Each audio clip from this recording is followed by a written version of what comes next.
First of all, I want to apologize for this season. I know you are really disappointed with me and really disappointed with the team.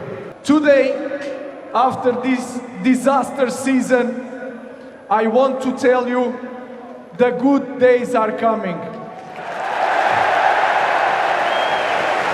Why Ole Gunnar Solskjaer is perfect for Manchester United starts with a simple thought. Imagine if someone had told you that when Ruben Amorim was appointed, he would last just 14 months, and Ole Gunnar Solskjaer would return as interim manager for the rest of the season. Football always surprises, and this might be the best thing that could happen to United. Don't believe me? Take a look at this. Under Ole, United were a team that knew how to build attacks, a side capable of passing and passing again until the perfect opening appeared, a team that scored beautiful goals through fluid combinations, a team that was absolutely lethal on the counter-attack. Rashford, Rampo, Rashford, yes! A team that punished mistakes. That's 6 minutes of stoppage time. He's gone quick from halfway. Oh! A team that never needed many chances to hurt you. Pereira goes for goal himself. Oh!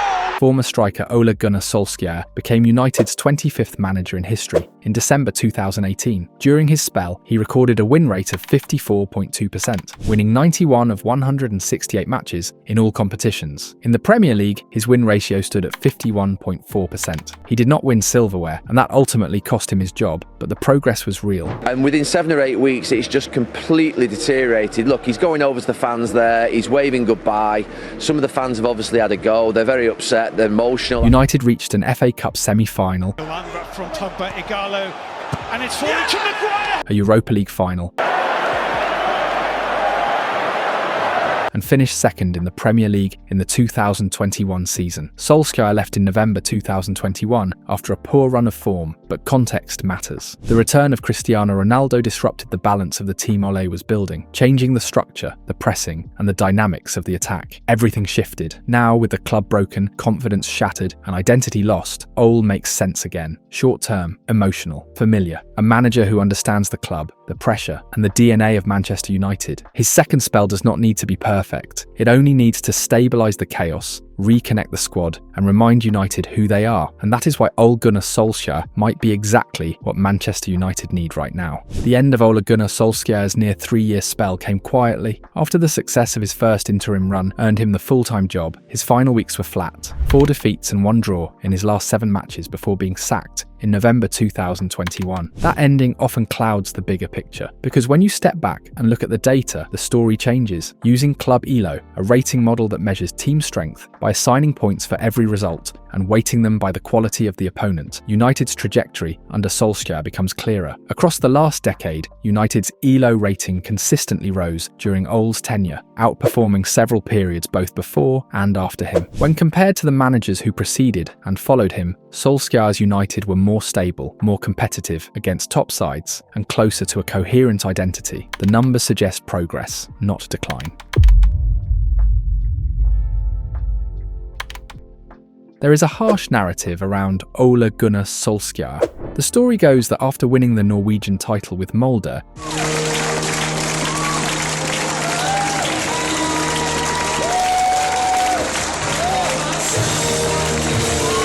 and being relegated with Cardiff, just inside the penalty area, crosses into the 6-yard mark. The 52-year-old simply got lucky when he was appointed interim manager of Manchester United following the dismissal of Jose Mourinho in December 2018. Then came the idea that he should never have been given the job permanently, let alone a contract extension, and that his flaws were finally exposed when he lost his job after a disastrous 4-1 defeat at Watford.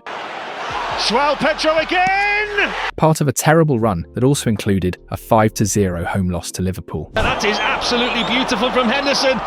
What is often forgotten is the context. After Mourinho was sacked, Executive Vice Chairman Ed Woodward called Solskjaer back to the club, where he had served so memorably as a player and coach with one simple instruction: bring the smile back to Old Trafford. Solskjaer was never trying to recreate the Sir Alex Ferguson era, but he believed certain elements from that period could still work in the modern game. He raised standards. The away day dress code changed, with blazers and ties returning. Carrington became more open and inclusive. Access to the club canteen was widened. The mood around the club lifted almost immediately. United went on a sensational run of 8 straight wins at the start of his reign.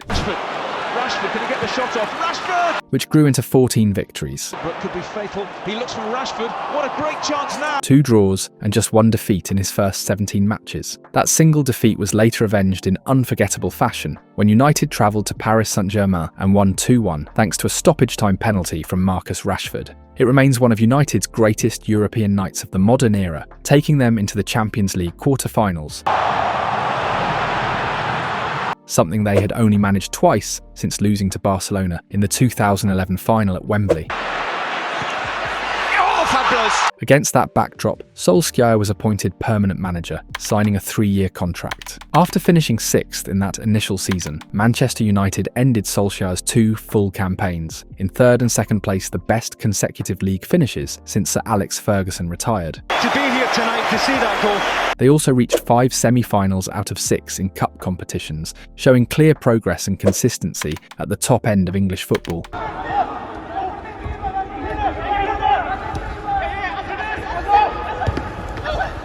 Crucially, though, they did not win any silverware. The closest they came was the 2021 Europa League final,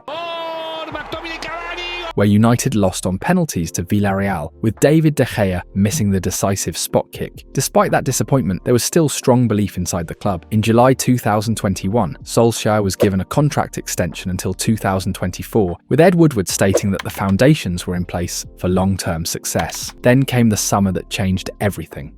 Cristiano Ronaldo back to Manchester United. Here we go. The return of Cristiano Ronaldo was added to the big money arrivals of Jadon Sancho and Rafael Varane. Ronaldo scored twice on his second debut against Newcastle United, sending United to the top of the Premier League table. The mood around the club was euphoric. In hindsight, it was a false dawn. BBC Sport reported that almost the entire United dressing room was excited by Ronaldo's arrival. Solskjaer believed the forward's return would be a landmark moment and show his teammates what it truly takes to reach the top. Ferguson wanted him, Woodward wanted him, the fans wanted him. The problem was how Ole and Kieran organised the team. You couldn't carry too many players who didn't defend. A dressing room source explained, he needed legs, he needed pressure. The system had to change to accommodate a global superstar, which is normal. But Solskjaer could not make it work. Ronaldo was effective, but his arrival disrupted a system Ole had been building for 2.5 years. Everything collapsed over a brutal run of 6 defeats in 11 matches. Solskjaer's reign was over. Solskjaer knew in private that his time was up. The final moments of his spell came the next morning, in a short and emotional meeting with Ed Woodward, where the decision was quietly confirmed. Maybe Ole would have fixed it eventually, was the feeling inside the club. But he did not do it in those early months, and United were sliding into a bad place. In the end, what followed only added to the debate. First under the interim spell of Michael Carrick, and then under Ralph Rangnick, with largely the same group of players, Manchester United won 10 and lost only 2 of their next 18 matches. Could Solskjaer have produced that same turnaround himself? No one will ever know. But with the benefit of hindsight, it is fair to ask whether his time in charge was really as bad as the narrative suggests. Because when you look closely at United's biggest nights under Ole, the statement wins. The big away performances, the European comebacks, they stand among the very best moments the club has experienced since Sir Alex Ferguson walked away from Old Trafford. The Norwegian walked into a broken dressing room that needed unity, clarity, and belief. Over the next 3 years, Ole Gunnar Solskjaer helped extend his legacy at Manchester United by delivering nights that reminded fans what the club was supposed to feel like. It is easy to forget those moments because of how sour the ending became, but there were genuinely special highs under Ole, and they deserve to be remembered. It all started perfectly. Solskjaer's first match in charge came away at Cardiff City, his former club, because football loves a good story. United won 5-1. Marcus Rashford opened the scoring. Oh, it's going to be Marcus Rashford. A sizzling strike! And Jesse Lingard scored twice on a magical night just before Christmas. The smile was back. Nice through ball, keeper comes out. There we go. Then came the return of Cristiano Ronaldo. United fans had circled September the 11th in red. When the moment arrived, Old Trafford exploded. Ronaldo scored twice on his second debut.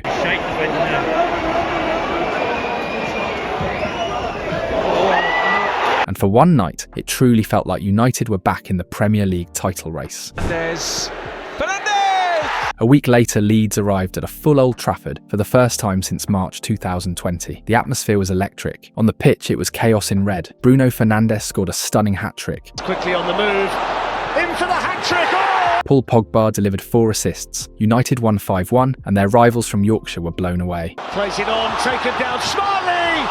And then there was the 9-0 against Southampton. This was Solskjaer's United at their most ruthless. Every attack hurt. It towards Martial. Martial, nice control. Even Aaron Wan-Bissaka got on the score sheet. Shaw clips a useful ball in. Wan-Bissaka's there. But Oles United truly came alive against the biggest teams. On the opening day of the 2019 to 2020 season, Chelsea arrived at Old Trafford full of hype around Frank Lampard and his youth revolution. Dan James! They left battered. Goals from Daniel James, Anthony Martial, Pereira. Great ball in! and 2 from Rashford sealed a 4-0 statement win. The offside. Rashford. Black stays down. Then there were the Manchester City Knights. In the last Old Trafford match before lockdown, United beat their noisy neighbours 2-0. Martial scored first. Start for Manchester United. Rashford. Late on, Scott McTominay smashed in a 40-yard screamer to seal it. Solskjaer might not be labelled an elite tactical mind, but he consistently outplayed the very best managers. Pep Guardiola in particular struggled against Oles United. In December 2019, United went to the Etihad and won 2-1. Him on the line. Can he Compounding City's title problems. And Martial. And United are too clear. And then came Europe. 2019, United shocked Paris Saint-Germain in dramatic fashion. A year later, written off again in Paris, they did it once more. Rashford scored the winner, again. The Champions League run continued at Old Trafford against Red Bull Leipzig, one of Europe's most exciting young teams under Julian Nagelsmann. United destroyed them. Mason Greenwood scored early. Looks for Greenwood. Lovely ball. Greenwood! Fantastic! Then Rashford came off the bench to score a hat-trick. Another opportunity to finish it for United. And Martial added a penalty. 5-0, a European statement. These were not small moments. These were the last truly magical nights Manchester United have lived since the post-Ferguson era began. And that is why the Ole era deserves more respect than it is usually given. If everything goes according to plan, Ole Gunnar Solskjaer will replace Ruben Amorim on an interim basis until the end of the season. He will surely hope to recreate what he once built at Old Trafford, but the task in front of him is enormous. This is a Manchester United side coming off the worst Premier League season in the club's history. So, we are being the worst team, maybe, in history of Manchester United. I know that you want headlines. And even this campaign has exposed deep vulnerabilities. So the real question becomes, what does Solskjaer version 2 actually look like? And what problems must he fix immediately? The first and most urgent decision is tactical shape. During his first spell, Solskjaer clearly favoured a 4-2-3-1, and the results were instant. United won 14 of his 19 matches during his initial interim run, playing with more balance, freedom, and attacking clarity. That would mark a significant shift away from the rigid 3-4-3 system regularly used under Amorim. Still, while it is a change, it is one that many players are likely to feel more comfortable with. In fact, Amorim himself moved back to a 4-man defence last month and immediately saw better results. Interim coach Darren Fletcher also used a 4-2-3-1 in the recent draw against Burnley, reinforcing the idea that the squad responds better to that structure. There is another important layer to this decision. One of the biggest sources of tension between Amorim and football director Jason Wilcox was Amorim's refusal to compromise tactically. Solskjaer, by contrast, has always shown a greater willingness to adapt, and that flexibility may be exactly what United's hierarchy and dressing room are craving right now. Now pay close attention to how Ole Gunnar Solskjaer could set up this Manchester United side, because tactically, many players would instantly feel far more comfortable under the Norwegian. In goal, Senna Lamens looks locked in as the number 1. The 23-year-old has firmly established himself as United's first choice keeper, and there is little reason to expect that to change under Solskjaer. He has been a clear upgrade on Andre Onana.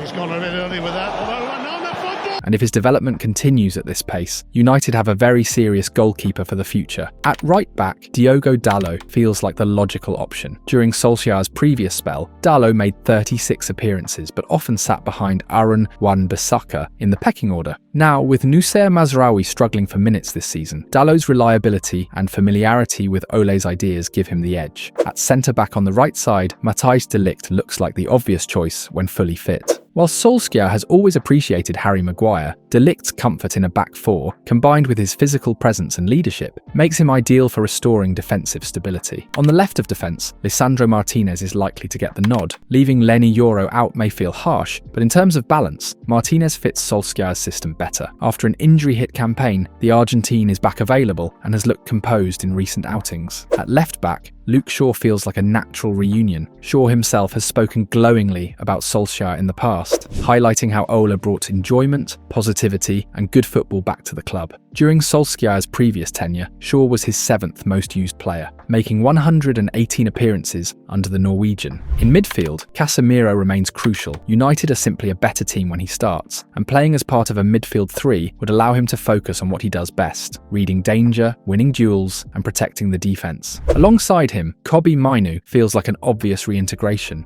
For reasons that never fully made sense, Mainoo struggled for minutes under Amorim. Under Solskjaer's style of play, his composure, intelligence, and press resistance make him a natural partner for Casemiro. Ahead of them, moving Bruno Fernandes back into his natural number 10 role would be a huge boost. While he has done a solid job deeper, his real value is closer to goal. Under Solskjaer, Fernandes played 97 games, scoring 44 goals and providing 35 assists, averaging a goal contribution roughly every 99 minutes. On the right wing, Amad Diallo finally gets to play where he belongs. Shifting him away from wing-back duties and into an attacking role suits his explosiveness and creativity. His dynamism feels tailor-made for Solskjaer's transitional football. On the left, Matheus Cunha offers huge tactical flexibility. In a 4-2-3-1, he can operate across the front line, but starting from the left allows him to drift inside and link play. With 4 goal contributions in his last 6 matches, the Brazilian arrives in strong form. Up front, Bryan Mbeumo could be the short-term solution, especially while Benjamin Šeško continues to adapt. Although not a natural striker, Mbeumo has experience leading the line from his time at Brentford, where he played centrally on 13 occasions across 2 seasons and scored 8 goals. With his movement and finishing, he may be United's most reliable option right now. Ole Gunnar Solskjaer believes in attacking football that is intense, energetic, and brave. His teams are built around clear systems like the 4-3-3 and the 4-2-3-1, with a strong focus on movement, speed, and purpose. He likes wide attackers who start from the flanks but move inside early to support a single striker, always playing in front of a number 10 who connects everything. The fullbacks push high to give width, confident that a double pivot in midfield is protecting the team defensively. When one of those defensive midfielders makes a late run between the striker and the wide forward, United can attack with 7 players at once, stretching the opposition and creating chaos in the box. This is exactly what players, pundits, and fans were begging for under Amorim. Ole brings it naturally, so yes, good days are coming.